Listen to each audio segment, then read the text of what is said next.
New ইয়র্কে একটা বক্তব্য রাখতে গিয়ে আমি বলেছিলাম, জামাতে ইসলামী যদি দেশ পরিচালনার সুযোগ পায়, কর্মজীবী মহিলাদের কর্মঘণ্টা 3 ঘন্টা কমিয়ে 5 ঘন্টা করা হবে।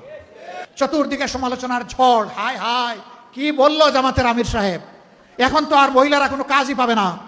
যারা বিভিন্ন কাজে নিয়োগ করবে তারা বলবে, বাবা আমার এই 5 ঘন্টা দিয়ে 8 ঘন্টার বেতন দিয়ে আমার তো পোষাবে না, আমার দরকার নাই মহিলা কর্মজীবী। আরেকটা মিটিংয়ে একজন প্রশ্ন করছে ভার্জিনিয়ায়, যে আপনি বলেছেন মহিলাদের কর্মঘণ্টা কমিয়ে দেবেন, এটা কি বৈষম্য না? আমরা করবো 8 ঘন্টা, তারা করবে 5 ঘন্টা। আমি বললাম অবশ্যই বৈষম্য।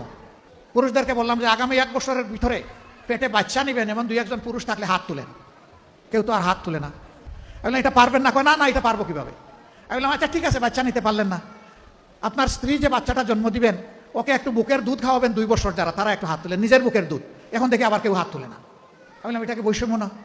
একজন পেটে গর্ভধারণ করলো, এরপরে বুকের দুধ দিয়ে বাচ্চাকে বড় করলো, আপনি কিছুই করলেন না, এটা কি বৈষম্য না? তো সে সব কিছু করবে, আবার প্রফেশনাল লাইফে এসে আপনার মতো 8 ঘন্টা কাজ তাকে করতে হবে, এইটাই বৈষম্য। এই জাতি তার মাকে সম্মান করে, আল্লাহ সেই জাতিকে সম্মানিত করেন। চুররা চুরি করে সমাজ থেকে পকেট কেটে লুণ্ঠন করে যেই টাকা নিয়ে যায়, সেই টাকা যদি ফেরত আসে, সেই টাকা যদি সদ্ব্যবহার করা যায়, মায়েকে রানীর মর্যাদায় প্রতিষ্ঠিত করা হবে ইনশাআল্লাহ। কার গায়ে জ্বললো আর কার গায়ে জ্বললো না এটা দেখার সময় আমাদের নেই।